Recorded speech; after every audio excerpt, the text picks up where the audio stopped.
Bukan hadiah, Anda mau tanya. Oh, mau tanya Ustaz. Oh, baik Ustaz. Cariin orangnya dulu. Oh, tanya dulu. Kasih Baik. hadiah, mau ditanya siap. dulu. Hadiahnya bukan umroh Ustaz ya? Hah? Brosurnya dulu. Umroh. Umroh gratis. Wah, Masya Allah. Silakan 70 tahun. Syaratnya 70 Ustaz ya? Bukan yang lahir tahun 70 ya. Bukan yang lahir tahun 70.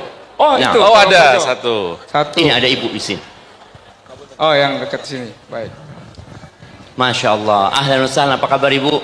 Ahlan bik Ustaz. Masya Allah. Masya Allah. Ibu sekarang umur berapa tepatnya? 70 Ustaz. 70. Ya. Ibu menikah tahun berapa? 78. 70, 78. Masya Allah. Iya, setahun setelah anak lahir.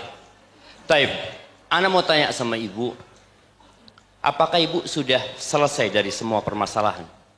Belum Ustaz. Belum. Belum. Sampai hari ini Ya masih ada lah. masih ada. Apa masalah yang paling besar yang ibu hadapin? Setelah umur 70 ya. Karena kan orang berbicara udahlah nikmatin hidup ya. Udah punya cucu, udah punya cucu ibu. Sudah Ustaz. Oh itu. Ibu belum bisa menikmatin hidup. Ya bisa lah Ustaz. Makanya kita ikut-ikut kajian-kajian begini. Bukan lari dari masalah ikut kajian ini. Oh enggak Ustaz. Enggak Ustaz. Enggak. Iya, artinya ibu masih punya masalah. Sedikit Ustaz. Ya, Sedikit. Sedikit. Kakinya ibu aman? Aman. Alhamdulillah. Iya, masalah terbesar yang hidup ibu hadapi sekarang apa? Apa ya Ustaz?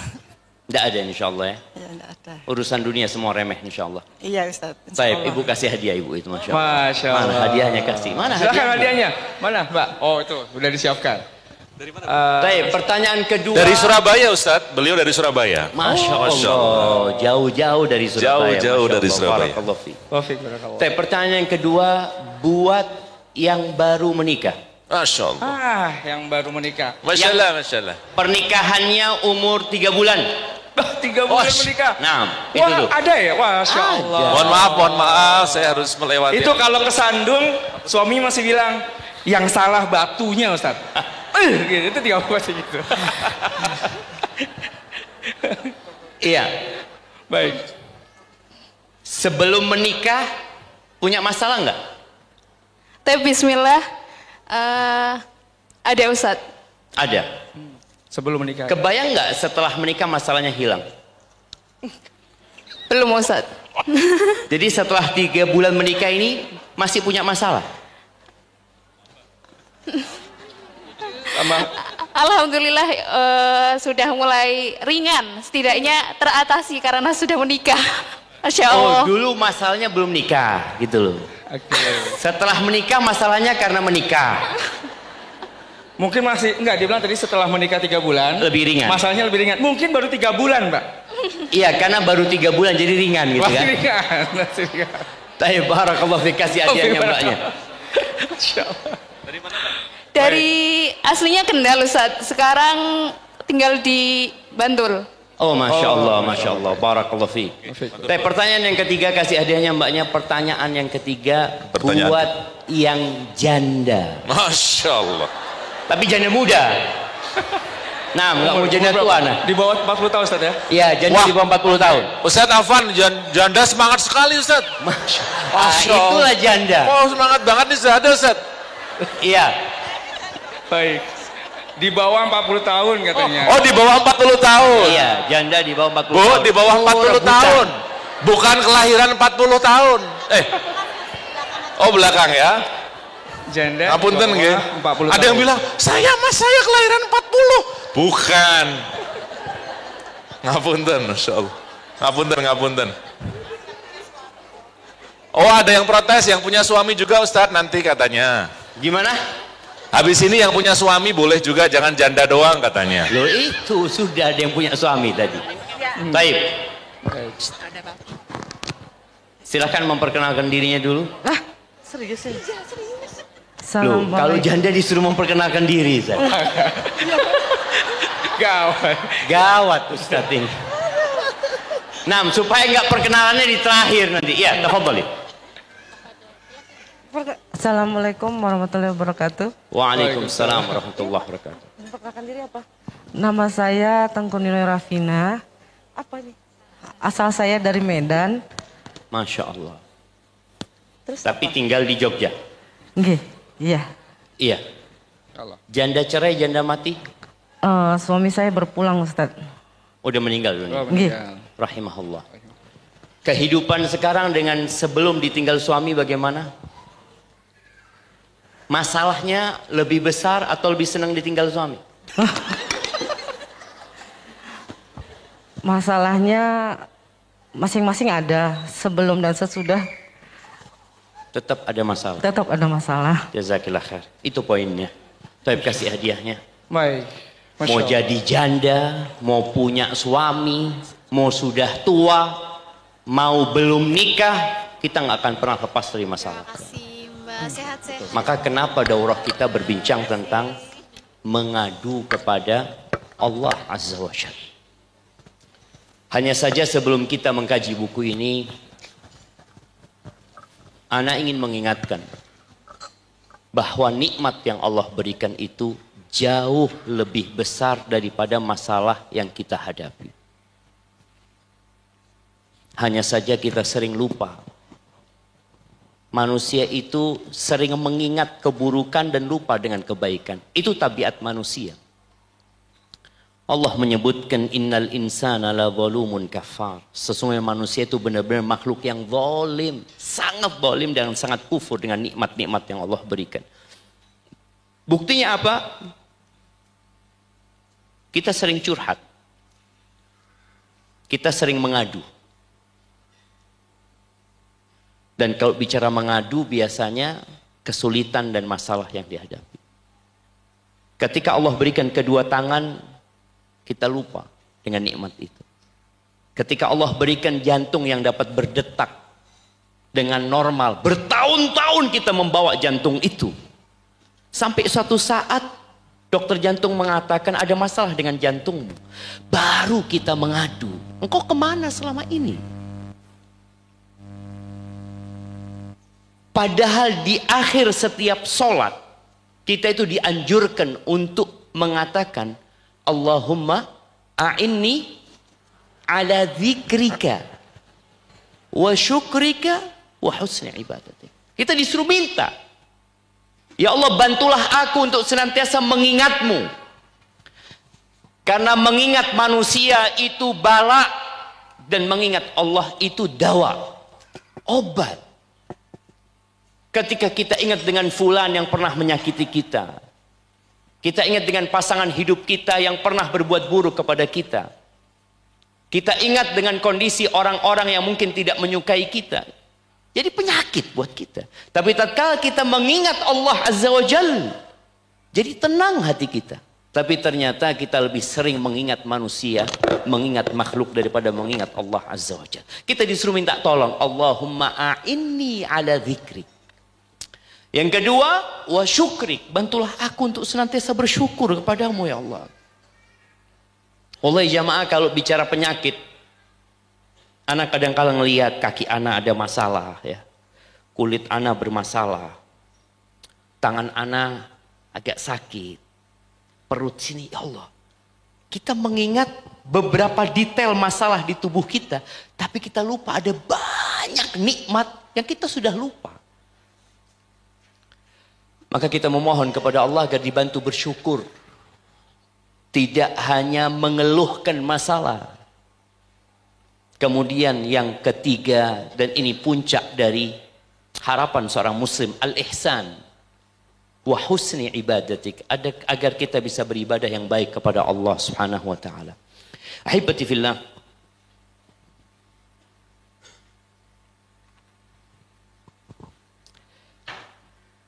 Allah menciptakan manusia itu lemah. Allah mengatakan wa khuliqal insanu dha'ifa. Dengan semua kelemahan yang ada di diri hamba, hamba itu dituntut untuk menjadi kuat dengan Allah Azza wa Jalla. Makanya tatkala kita keluar dari rumah kita baca apa? Bismillahi, dengan nama Allah. Ketika kita makan kita katakan Bismillah. Ketika kita mau berbuat apa saja kita senantiasa mengucapkan asma Allah. Karena memang kita butuh bantuan Allah Azza wa Jalla. Lalu kita mengatakan tawakkaltu ala Allah. La haula wa la quwata illa billah. Nah, anak ingin kita membaca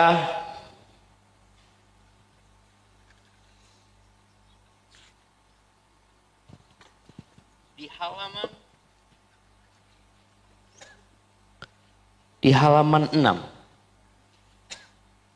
tentang pengertian tawakal.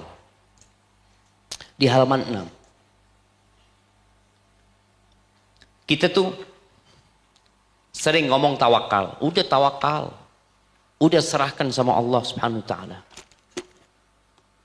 Apakah benar tawakal kita? Tatkala kita mendengarkan muadzin memanggil, kita tahu ya, azan itu ada pernyataan, ada panggilan. Ketika ada pernyataan dan ikrar di situ, Allahu Akbar, Allahu Akbar, apa yang kita katakan? Allahu Akbar, Allahu Akbar. Ketika dua kalimat syahadat disebutkan, kita juga mengatakan Asyhadu an la ilaha illallah, Asyhadu anna Muhammad Rasulullah. Namun tatkala muadzin mengatakan hayya 'alas shalah, apa yang kita katakan? La haula wala quwata illa billah. Kalau sudah panggilan, kalau sudah perintah, kita tidak akan pernah mampu melaksanakannya tanpa bantuan Allah Azza wa Jalla. Coba kita baca, apa sih pengertian tawakal? Nah, mana yang mau bacain buat kita? Tafadhal. Qala al-muallif rahimahullahu taala, pengertian tawakal dalam Kamus Besar Bahasa Indonesia, tawakal berarti pasrah diri kepada kehendak Allah Subhanahu wa taala. Percaya dengan sepenuh hati kepada Allah Subhanahu wa taala dalam penderitaan dan sebagainya.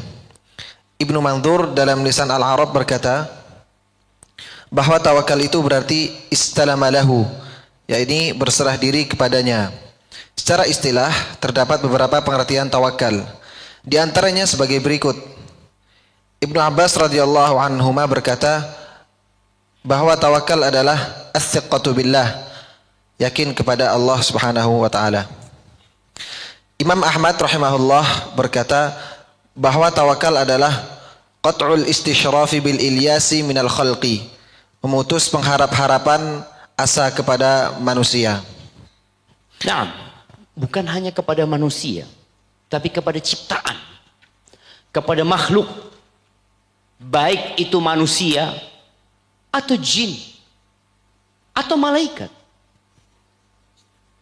Ketika Nabi Ibrahim alaihi salatu wassalam dilemparkan ke api, dia diletakkan di manjanik, dilemparkan ke api.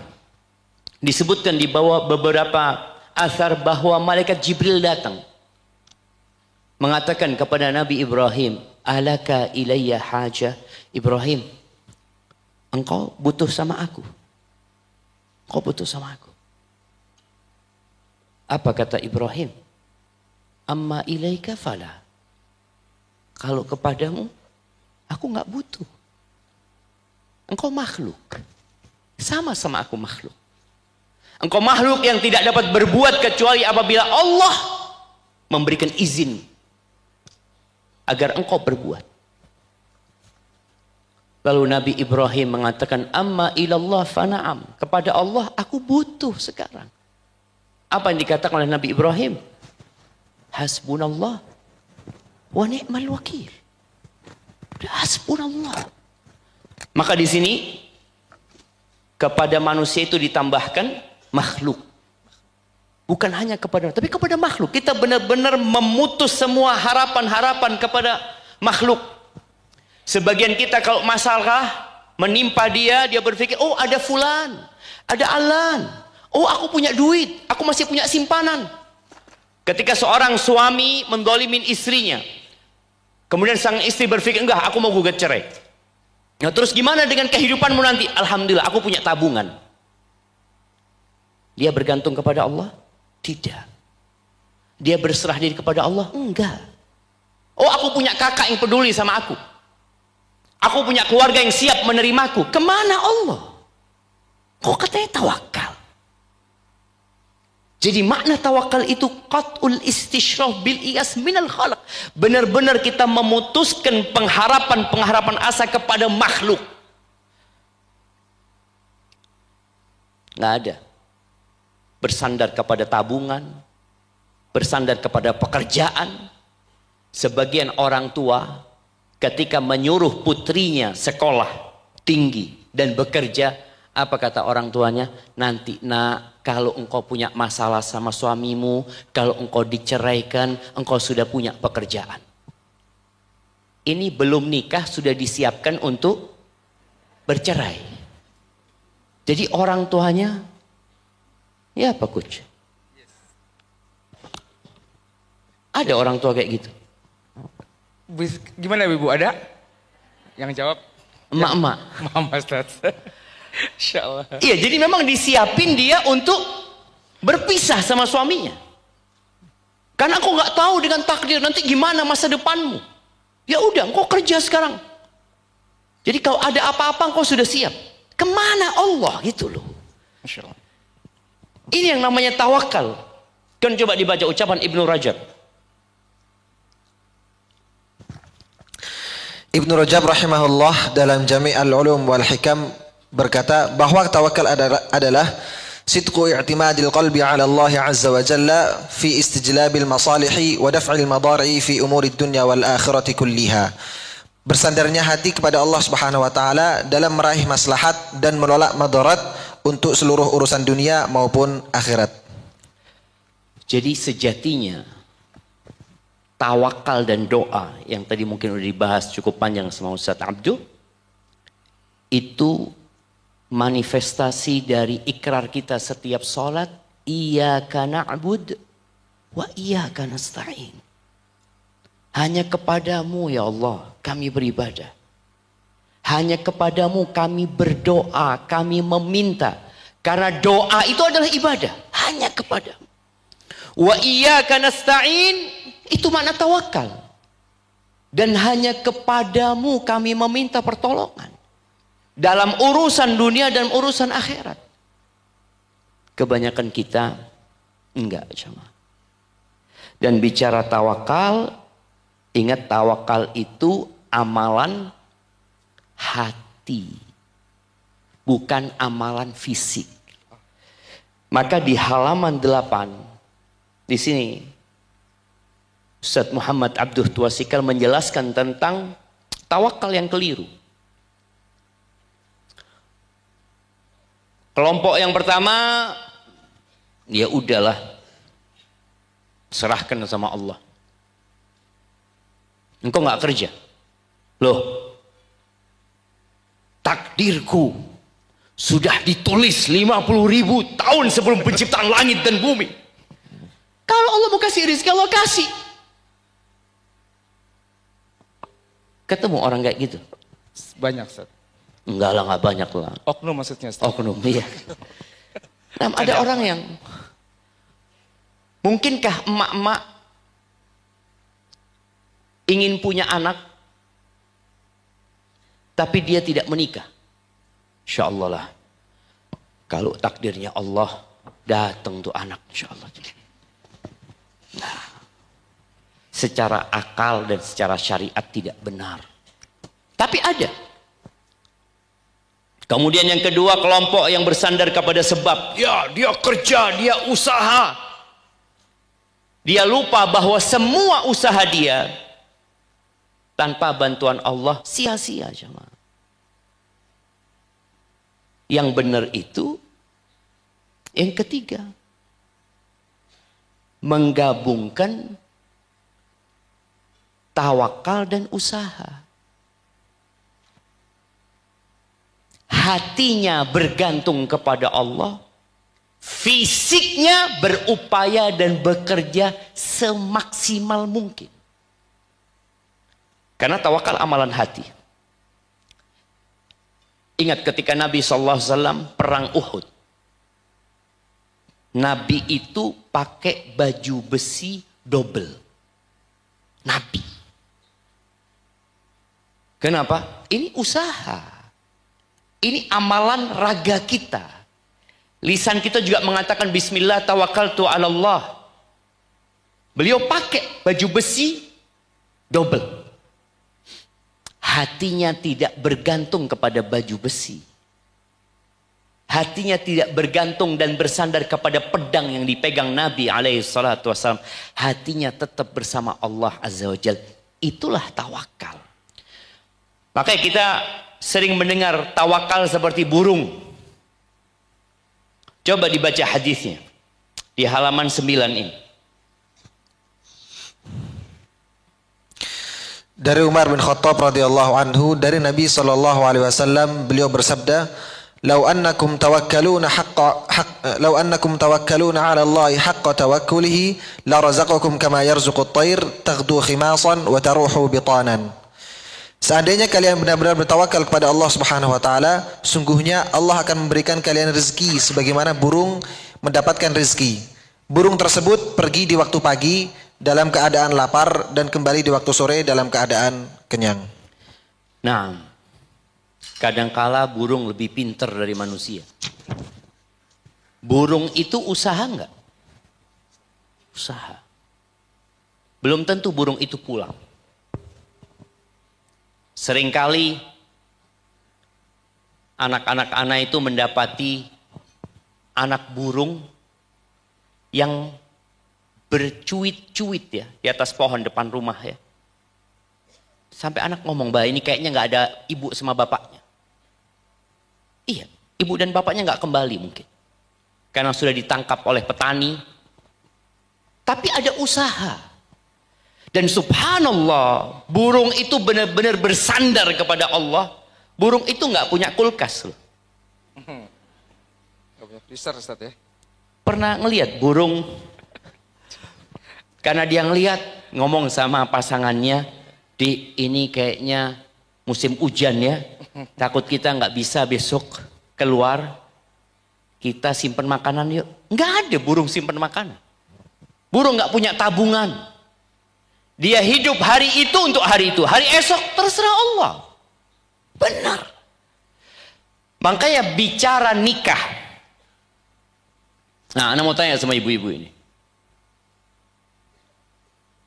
Seorang laki-laki menikah, dia harus punya apa? Nah, punya kemampuan seperti apa kemampuannya? Ini bagus nih Ustaz. Nih, kita tunggu jawaban langsung dari sumbernya. Silakan. Nah, mak kepingin yang kayak apa? Punya apa? Punya sangu. Oh, ilmu Ustaz. Oh, ilmu. Oh, ilmu. Maaf Ustaz. Kalau ngomong ilmu, Ustaz. Miskin, ya enggak lah Ustaz. Nah, ilmu itu utama.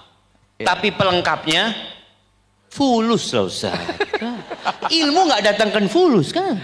Ilmu nggak datangkan beras. Baik jamaah, cukup seorang itu menikah punya yang dia makan hari itu. Oh. Artinya seorang suami melamar, saya punya bisa bayar mahar, makan hari ini bisa. Besok,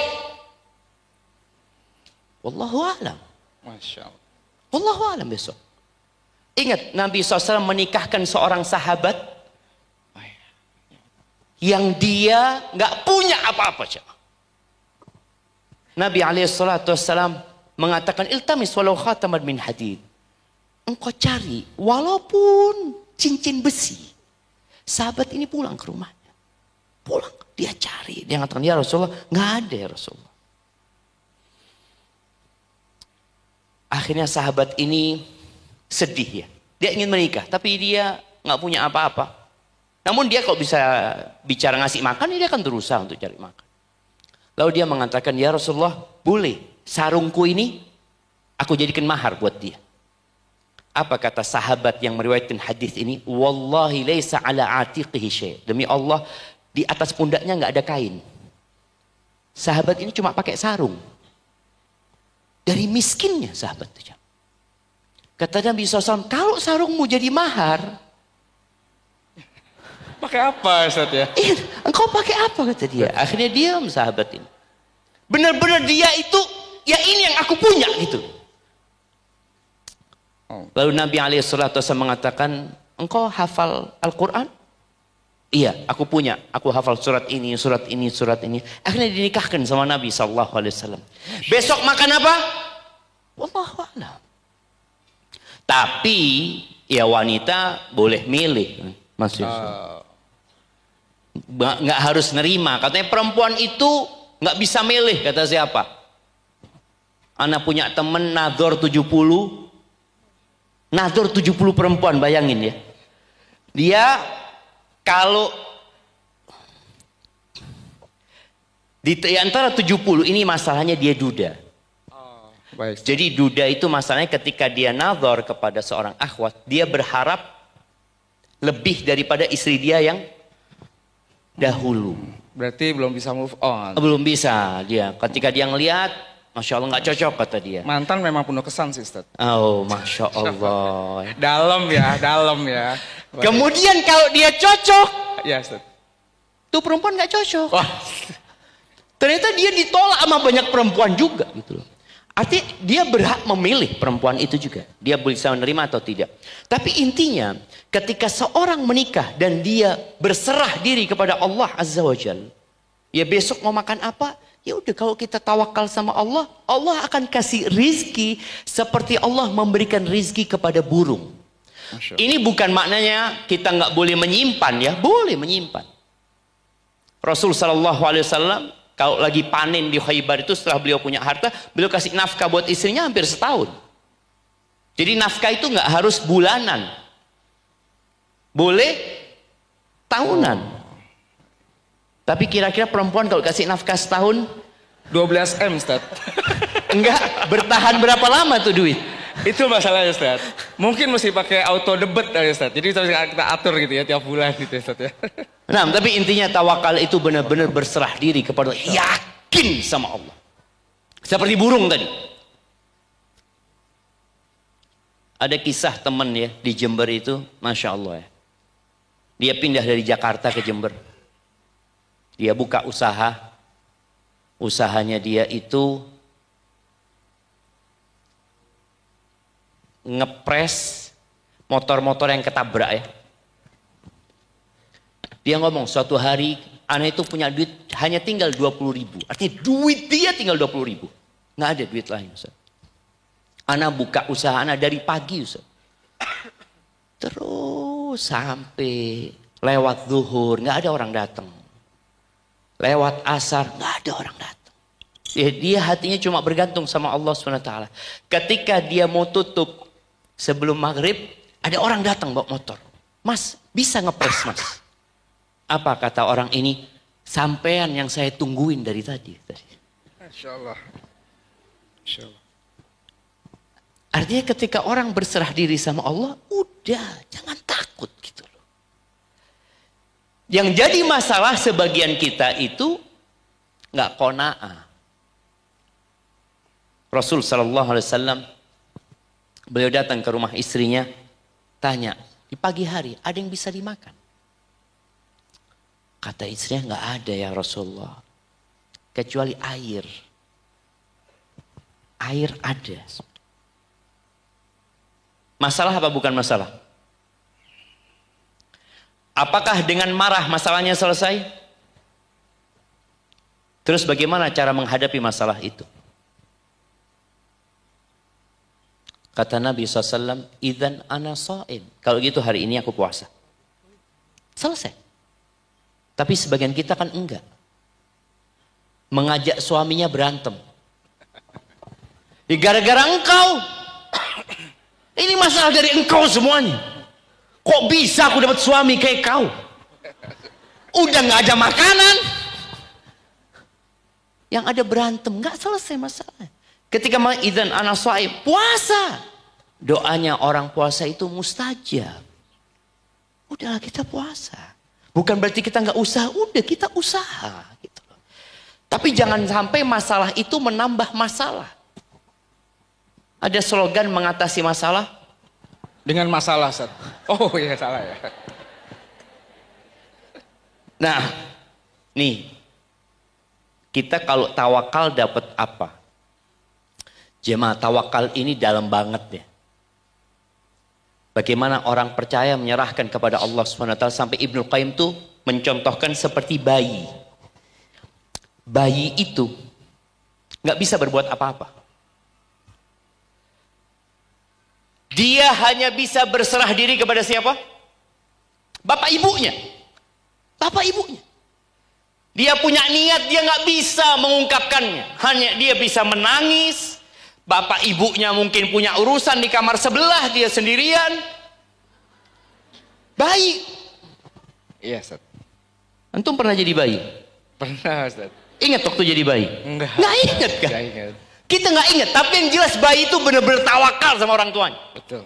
Dia nggak tahu, dia lapar, orang tuanya masih kemana, dia nangis, orang tuanya nggak datang, ada bayi yang dibuang sama orang tuanya.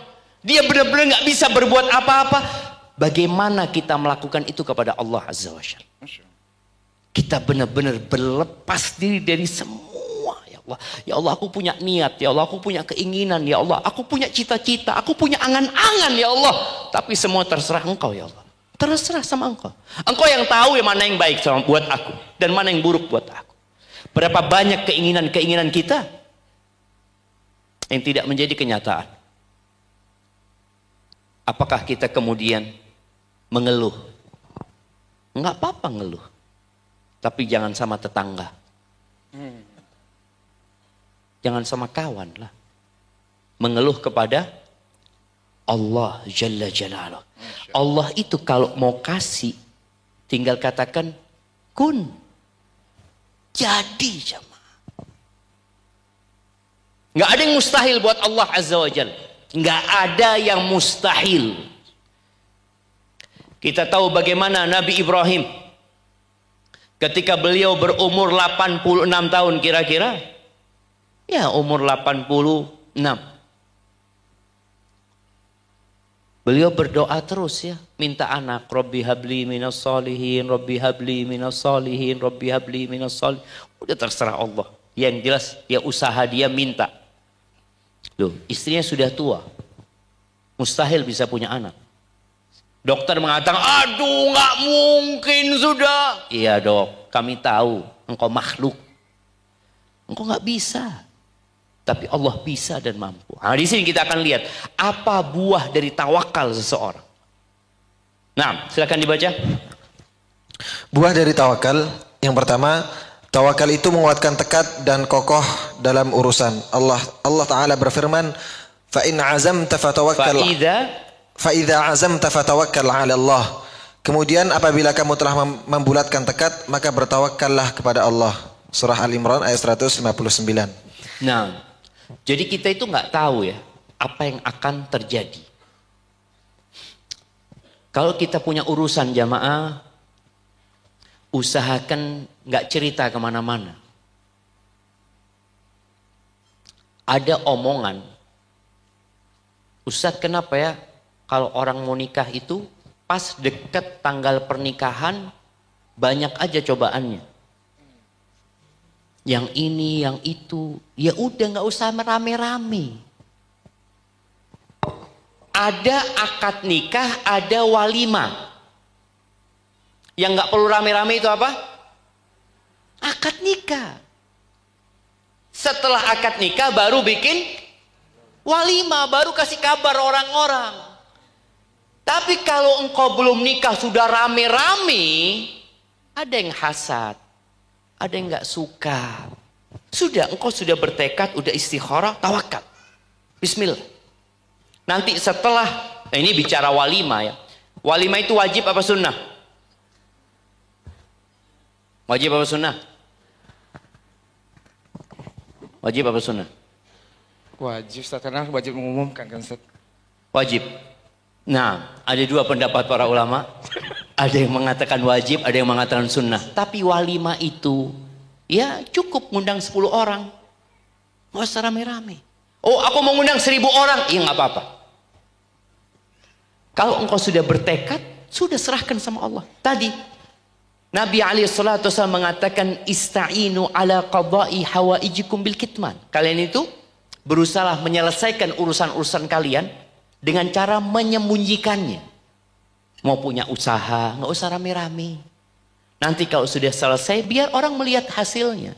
Tapi banyak di antara kita kan ngomong dulu ke sana, aku mau buka usaha ini, aku mau bikin ini, bikin, sudah diem. Engkau sudah bertekad, udah musyawarah kepada orang-orang yang ahlinya, serahkan sama Allah SWT. Oh, nanti hasilnya, ya terserah Allah. Kan kalau sudah serahkan. Kewajiban kita adalah berusaha. Adapun hasil, ketentuan Allah Azza wa Jalla. Ana ingat dengan sebuah ungkapan jamaah yang sampai hari ini ana ingat. Ketika ana daftar di Libya, Coach. Waktu itu ujian lisan. Baik, Ustaz. Udah lulus, ujian tulis, ujian lisan. Kita nunggu di salah satu kelas. Ada sebuah tulisan di kelas itu yang bunyinya alal mar'i an yas'a wa laysa alai idrakun najah. Artinya kewajiban seseorang itu berusaha. Kesuksesan bukan urusan dia. Kewajiban kita apa?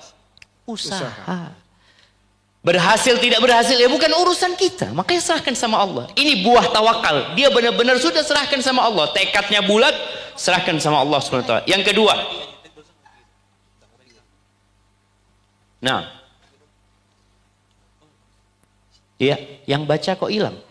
Masya Allah. Terpesona, jangan Ustaz. makan-makan dulu di sana. Acaranya belum selesai. Enggak, beliau terpesona, Ustaz. Hah? Beliau terpesona, Ustaz. Sama makanan yang dikirim. Bukan. Sama apa yang antum ungkapkan, Ustaz. Beliau tawakal tadi kayak. Tawakal. Nah, Tawakal, Mas. nah silakan yang kedua. Yang kedua, Allah mencintai orang yang bertawakal kepada Allah. Allah Ta'ala berfirman, Innallaha yuhibbul mutawakkilin.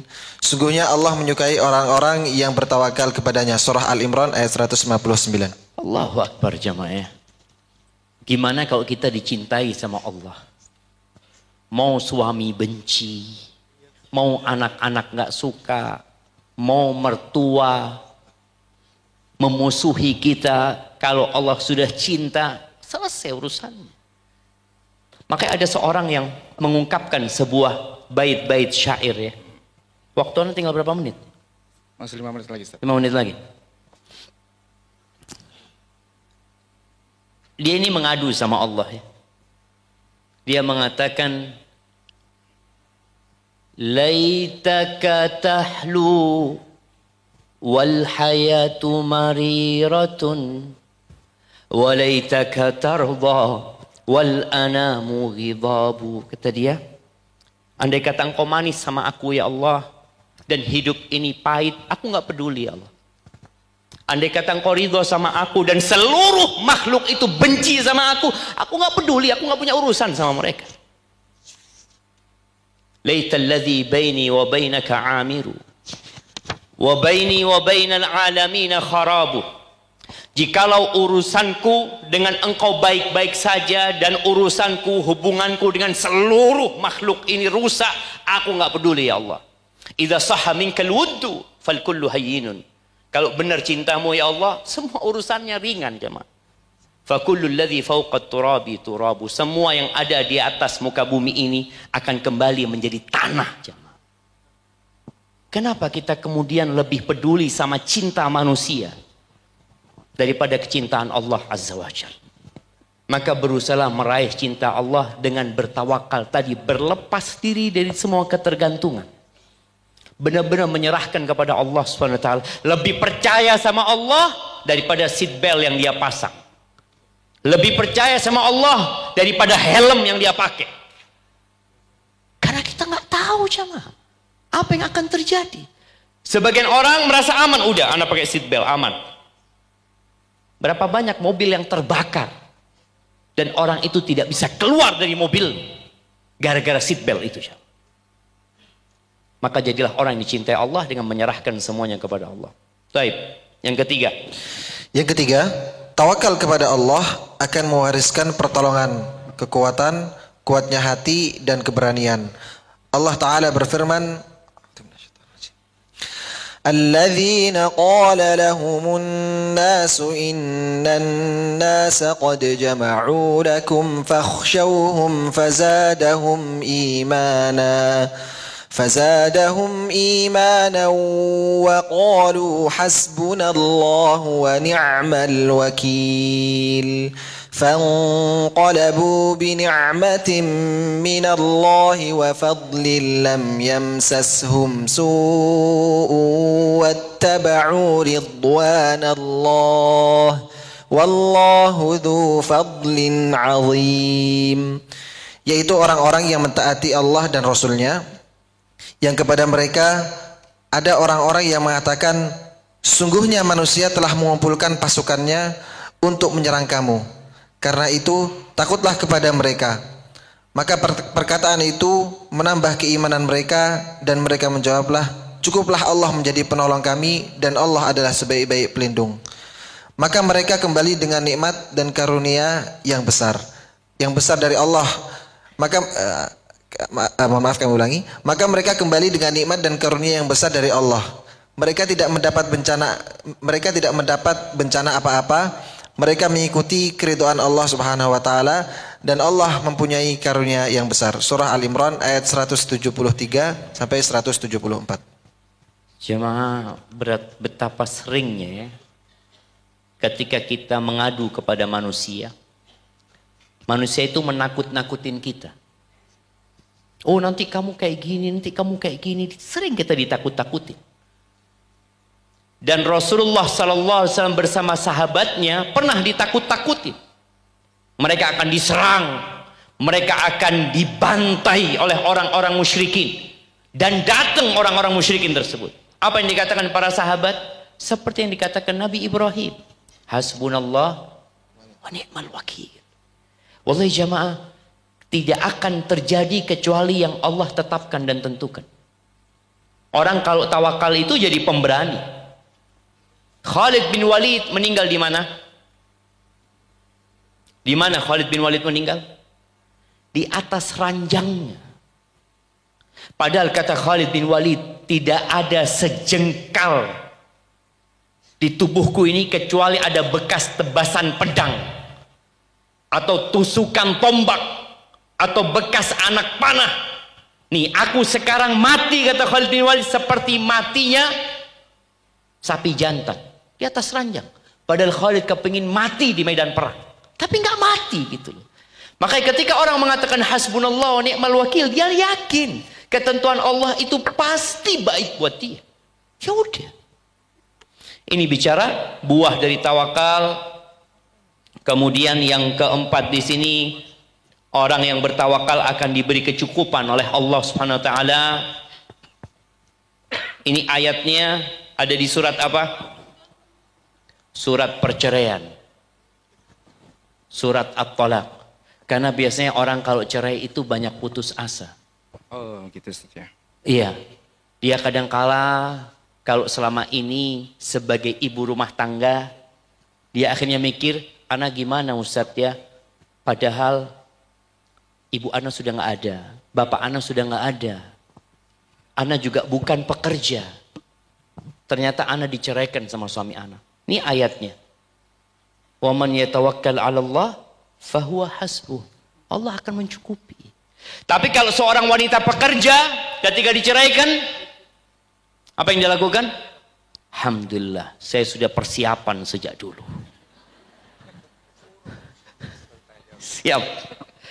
Tapi ini yang kelima, tawakal adalah sebab mendatangkan rizki. Jadi mendatangkan rizki itu bukan hanya bekerja, bukan hanya berusaha.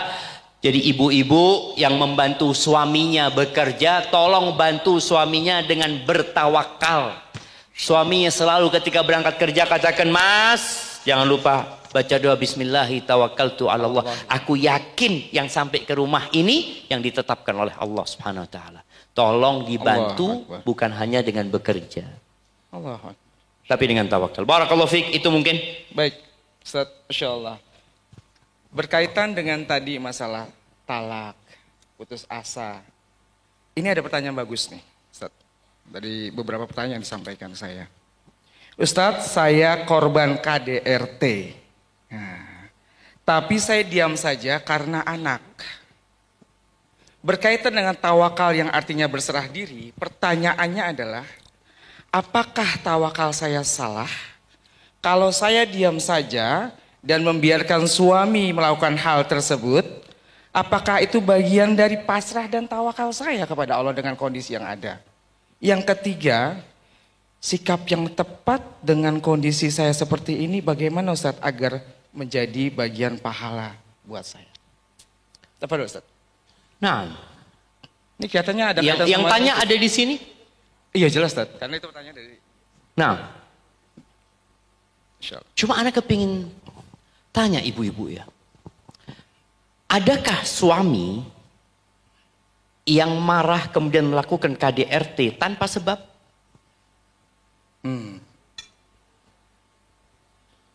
Ada. Oh ada. Bawa ke rumah sakit jiwa itu. Bawa ke rumah sakit jiwa. Yes. Kemarin yang lagi viral. Cut Intan Ustadz. Jangan aneh-aneh. Hafal ya. Ah.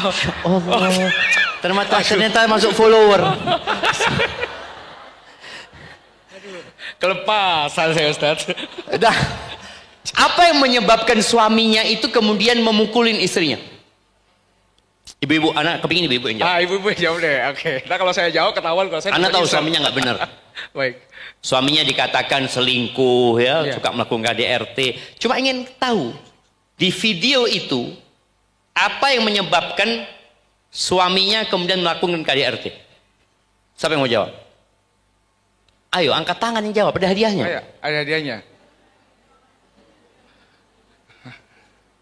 Wah ini.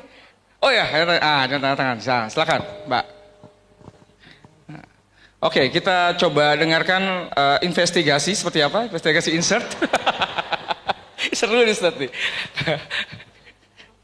Karena di Twitter, X sama di Instagram itu beda pendapat ya dari para netizen. Ada khilaf di antara mereka. Ada khilaf di antara netizen. Jadi netizen sama warganet berdebat. Berdebat, Nah. luar biasa dengan dua platform yang berbeda. Silakan. Nah, silahkan. Bismillahirrahmanirrahim. Nama saya Zahra dari Purworejo. Yang menyebabkan tadi kalau nggak salah suaminya influencer ya, yang menyebabkan dia melakukan KDRT. Kalau dari video itu, suami melihat video negatif. siap. Lalu yang kedua suami ada rasa kurangnya. Enggak, yang dilakukan istrinya. Suaminya udah nggak bener. Ya. Yang dilakukan istrinya waktu itu apa? Triggernya apa? Selain lihat video. Enggak, suaminya nggak bener. Udah, suaminya nggak bener. Iya Ustaz. Anak ini bicara istri. Iya Ustaz. Nah, Baik. nggak bicara suami. Oke, siap.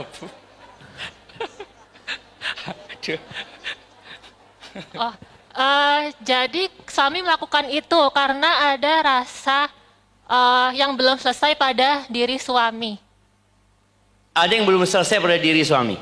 Ya, tapi yang kedua adalah kalau saya dari sisi psikologi yang tadi ya, tapi kalau saya lihat dari sisi Islam, istri ini salah karena menyebar aib dirinya yang mana belum, bukan itu pertanyaannya. Kasih hadiahnya tapi. Yang mana, Udah kasih Ustaz? hadiahnya. Yang mana Baik, Ustaz pertanyaan? barakallahu fikum. Nah, Ana bukan meminta tanggapan dari sisi Islam, tapi di video itu apa yang menyebabkan suami kemudian memukulin istrinya? Tuh ada yang angkat tangan tuh. Sebelah tengah. Oh, kasih baik. mic-nya. Nah, mana? Oh, itu dulu, baik. Boleh. Baik. Ya, bismillahirrahmanirrahim. Assalamualaikum warahmatullahi wabarakatuh. Waalaikumsalam Ya, warahmatullahi Saksi wabarakatuh. digital bagaimana? Saya Rina dari Jogja. Oh, baik. Barakallahu fik. Nah, silahkan Ibu. Wafika barakallah. Menurut saya ini dikarenakan suami merasa istri tidak bisa melawan dan istri itu hanya makhluk yang lemah. Jadi dia bisa melakukan apa aja ke istri gitu. Siap kasih hadiahnya, tapi bukan itu jawabannya. Iya. Oke, masalahnya kalau ngobrol sama perempuan, Ustaz, Ini harus susah. membedakan antara dua.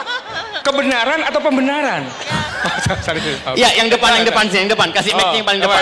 Depan. Ya, silakan. Tapi Mana kalau mic, ini mic? salah nggak dapat hadiah. Depan, Mbak. Mic, Mbak. Silakan, Yang depan Mbak. sini. Oke, iya, Mbak. Sebentar. Ini dulu, boleh. Nanti setelah itu baru ke sana. Satu masalah ternyata ada banyak kepala ya. Itu dia, Ustaz. Jadi kalau ada masalah di Instagram atau di X Twitter, yang seru itu komentarnya, Ustaz. Oh Allah. Lanjut, Nah, Ibu, silakan. Assalamualaikum, saya Titi dari Waalaikumsalam Jakarta. warahmatullahi Baik, Bu wabarakatuh. Titi. Kalau melihat dari video itu karena istri merebut HP suami. Oh. Betul. Iya, iya. Betul. Iya. Iya. Iya. Jazakillah khairan. Kasih hadiahnya. Asli aja. Masya Allah. Jadi ibu-ibu, kenapa anak katakan kalau suaminya marah tanpa sebab, bawa ke rumah sakit jiwa. Karena di dalam agama kita, mengingkari kemungkaran itu syaratnya tidak boleh menimbulkan kemungkaran yang lebih besar. Baik. Suami nonton Ya. yang tidak diperbolehkan dalam agama. Oke. Coba antum pegang. Ya, Ustaz. Ya, Oke. dia lagi nonton, dia lagi main game lah. Oke, Ustaz, ya. Oh, udah lagi mau menang ini, kata istrinya, bertakwalah kepada Allah. Masjid, udah azan. Ayo, kok kapan jadi orang kayak gini terus? Sampai kapan gitu kan? Bagaimana sikap suami? Marah. Marah. Makanya Nabi SAW mengatakan, barang siapa yang melihat kemungkaran, rubahlah dengan tangan, bagi yang mampu. Mampu itu ada tadi persyaratannya, jangan sampai menimbulkan kemungkaran yang lebih dahsyat. Wanita ini lemah, suami itu pemimpin, walaupun suaminya zalim, dia lebih kuat secara fisik. Ketika istrinya melakukan tindakan yang membuat dia marah, loh iya tapi kan suaminya dulu, Ustaz. Ini kita membangun rumah tangga mau dapat sakinah, bukan mau berantem. Bukan, suaminya salah betul. Tapi apakah ketika seorang istri merampas HP suami, masalahnya selesai? Nggak selesai. Bagaimana mengingkari kemungkaran tersebut? Dengan lisan. Perempuan ini punya senjata yang tidak dimiliki laki-laki. Nangis, Ustaz, ya. Betul. Oh, nangis. Iya, betul. Kasih hadiah, Coach. Kasih hadiah. Jadi perempuan itu jangan sok kuat kalau sama suaminya. Oh Ustaz, tapi ana lihat Ustaz di tetangga, Masya Allah suaminya nurut sama istrinya. Itu suami tetangga, bukan suamimu gitu loh. Kita ini semua tahu sama suami kita. Suami anak, suami ibu-ibu. Ibu tuh tahu sama karakter suaminya. Suaminya pemarah. Suaminya masalah sedikit jadi besar. Engkau sudah tahu. Walaupun suami yang bikin masalah, bagaimana marahnya itu tidak sampai terjadi KDRT. Suaminya dipegangin. Nih para istri ya, kalau suaminya melakukan kesalahan katakan, Mas, katakan aku, minta maaf Mas. Tapi kebanyakan perempuan apa? Kamu. Nah. Kalau sudah kamu ini nantang. Akhirnya masalah tadi yang seharusnya tidak selesai, akhirnya yang selesai tanpa KDRT terjadi KDRT. Udah tahu suaminya pernah KDRT, berarti udah tahu tuh istri. Biasanya kalau aku ngelawan KDRT, kalau aku jawab KDRT, kalau aku ini istri udah tahu dengan karakter suami. Maka tolong jangan diulangin. Tujuan berumah tangga itu adalah tadi sakinah, mawaddah, dan rohmah. Dan ternyata istri ketika nuntut, istri ketika teriak-teriak tidak menyelesaikan masalah. Maka bagaimana tadi dengan menangis, mengatakan, Mas aku minta maaf Mas. Aku minta maaf. Aku mungkin selama ini yang belum berkhidmat kepadamu. Aku rendahkan dirimu, suami akan tahu diri, malu dia. Iya Ustaz, kalau suami yang benar. Ini gimana terus? Jadi tolong ibu-ibu usahakan KDRT tidak terjadi. Baik, baik. KDRT tidak terjadi. Ada cerita yang mungkin sebuah permisalannya. Baik. Ada seorang yang mengadu mengatakan kepada seorang ustadz, anak punya suami ini na'udzubillah ustadz, temperamental, gampang marah. Ini pokoknya yang dilihat itu kelakuan buruk suami. Baik. Engkau kepingin suamimu benar? Iya. Aku kepingin demi anak-anak rumah tangga itu baik. Kata dia, engkau datangkan 3 kumisnya singa. 3 kumisnya singa. Katanya gimana? Ya udah terserah, engkau katanya kepingin suamimu Benar kata dia. Akhirnya dia berangkat ke tempat penangkaran singa. Dia di sana tiap hari datang ngelempar daging ya ke singa itu. Berhari-hari dia lakukan. Mulai singanya ini kenal. Ketika ngeliat perempuan ini datang dia senang. Karena bakal dikasih makan gitu loh. Kasih makan sampai dia bisa ngelus-ngelus itu singa. Ketika singanya tidur digunting kumisnya. Dia datang ke gurunya. Ini kata gurunya, Allahu Akbar. Singa bisa nurut sama engkau. Berarti... Kau bisa potong kumisnya singa. Masa suamimu nggak bisa? Adik suamimu tidak sejahat singa gitu loh. Fir'aun aja sama Asia itu ketika dia membunuh semua bayi-bayi laki-laki Bani Israel. Sampai suatu saat datang itu bayinya Nabi Musa alaihissalam. Yang tentunya dia tahu ini bayinya Bani Israel. Karena dibuang, disembunyikan. Apa kata istrinya? La taqtuluh, jangan dibunuh. Fir'aun tidak bunuh. Jangan. Istri itu punya sesuatu yang nggak dimiliki oleh orang lain. Maka tolong berikan pelayanan, rendahkan dirimu. Tadi menangis ya, tunjukkan bahwa engkau yang salah, engkau yang salah. Maka dalam hadis Nabi SAW ketika menyebutkan wanita-wanita penghuni surga, itu yang kalau dizalimin sama suaminya atau mendolimin suaminya, siapa yang minta maaf? Istri. Tapi istri disuruh minta maaf. Allahu Akbar, muter sini. Yes. Muter, nunggu 2-3 hari, akhirnya suaminya capek, aku minta maaf sudah. Dan satu lagi Ustaz, kalau kita belum minta maaf, kita didiemin biasanya Ustaz. Didiamkan sama Allahu Akbar. Itulah beberapa penyebab KDRT jamaah sebenarnya. Karena sekali lagi tidak membenarkan perbuatan KDRT. Baik. Akan ada hisab buat mereka yang melakukan kezaliman kepada suaminya. Maka buat yang bertanya, kalau engkau ingin mempertahankan rumah tanggamu, bikin di rumah tidak ada KDRT. Masya. Bikin di rumah tidak ada KDRT. Ada cerita ini coach. Yes. Seorang laki-laki, dia duda. Baik. Udah berulang kali nikah, terakhir mesti gugat cerai. Istrinya itu. Akhirnya ketika dia melamar seorang wanita, dia cerita, aku ini seperti ini kata dia. Aku sudah pernah nikah, gagal lagi, kata dia. Lalu kata calon istrinya, iya. Kata apa kata istrinya? Atau calon istrinya, yang membuatmu berlaku buruk itu adalah istri-istrimu. Mereka yang memaksamu untuk melakukan tindakan kekerasan. Semoga engkau nikah sama aku, engkau jadi baik. Kata dia. Dan betul, menikah suaminya jadi baik. Maka tolong ibu-ibu jangan hanya melihat kepada keburukan suaminya. Gimana kalau suaminya sampai selingkuh? Ada sebab, ada akibat Ustaz. Pembelaan laki-laki. Enggak, tetap enggak benar ya. Tetap enggak benar. Jadi tetap yang namanya KDRT dosa jemaah ya. Akan ada hisab kelak pada hari kiamat. Hanya saja karena Anda sedang berbicara sama ibu-ibu, maka Anda sampaikan ini kepada emak-emak. Kalau Anda berbicara kepada laki-laki, lain ceritanya. Maka tolong kalau benar-benar ingin mempertahankan, bikin di rumah tidak ada KDRT. Di rumahku tidak ada KDRT. Suaminya mau marah, istri langsung datang. Bang, minta maaf bang ya. Kira-kira suami akan marah? Enggak. Oh iya sudah, gak jadi marah. Tapi kalau suami lagi marah, bang, aku capek ngurusin anak-anak. Engkau datang marah-marah. Selesai urusannya? Enggak, sama-sama capek. Dan layani suami dengan baik. Wallah, tidak ada fitnah yang lebih besar bagi kaum laki-laki Masya Allah. daripada wanita. Dan kondisi negeri kita sangat memprihatinkan. Di mana orang berangkat kerja, kumpul sama perempuan di sana, ketemu perempuan di sana. Yang perempuan-perempuan ini bersolek, dan kalau ngomong lembut. Jadi perempuan itu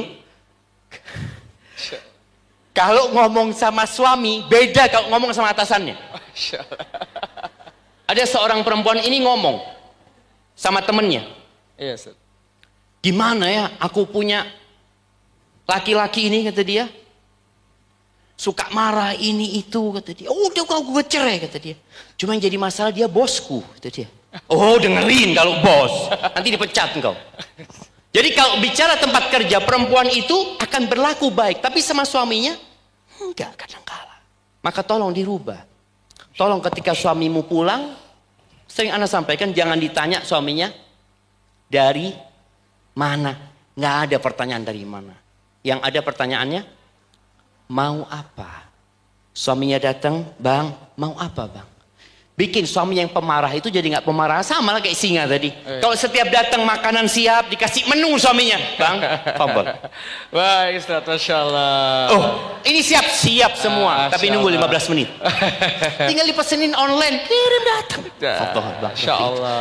Artinya bisa tuh perempuan seperti itu sebenarnya. Berarti intinya gini Ustaz, di sesi terakhir ini kesimpulannya adalah laki-laki itu adalah singa, tapi singa sirkus di rumah Ustaz. Oh, singa sirkus. Betul, dia itu singa beneran sebenarnya. Iya. Ketika ketemu istri jadi singa sirkus. Iya Ustaz, itu kira-kira Ustaz. Baik, Masya Allah, waktunya sudah habis Ustaz, mohon izin. Mudah-mudahan sesi ini sangat bermanfaat buat kita dan saya berikan kesempatan Ustaz untuk istirahat di VIP room. Istirahat? Belum capek kita ini. Baik, bismillah kita istirahat dulu. Masih ada 10 pertanyaan lagi Ustaz, Insya Allah Ustaz. Masya Allah. Berikanlah kesempatan yang umur 70. Umur 70 ada? Akan ada hadiah khusus? Bukan hadiah, Anda mau tanya. Oh, mau tanya Ustaz. Oh, baik Ustaz. Cariin orang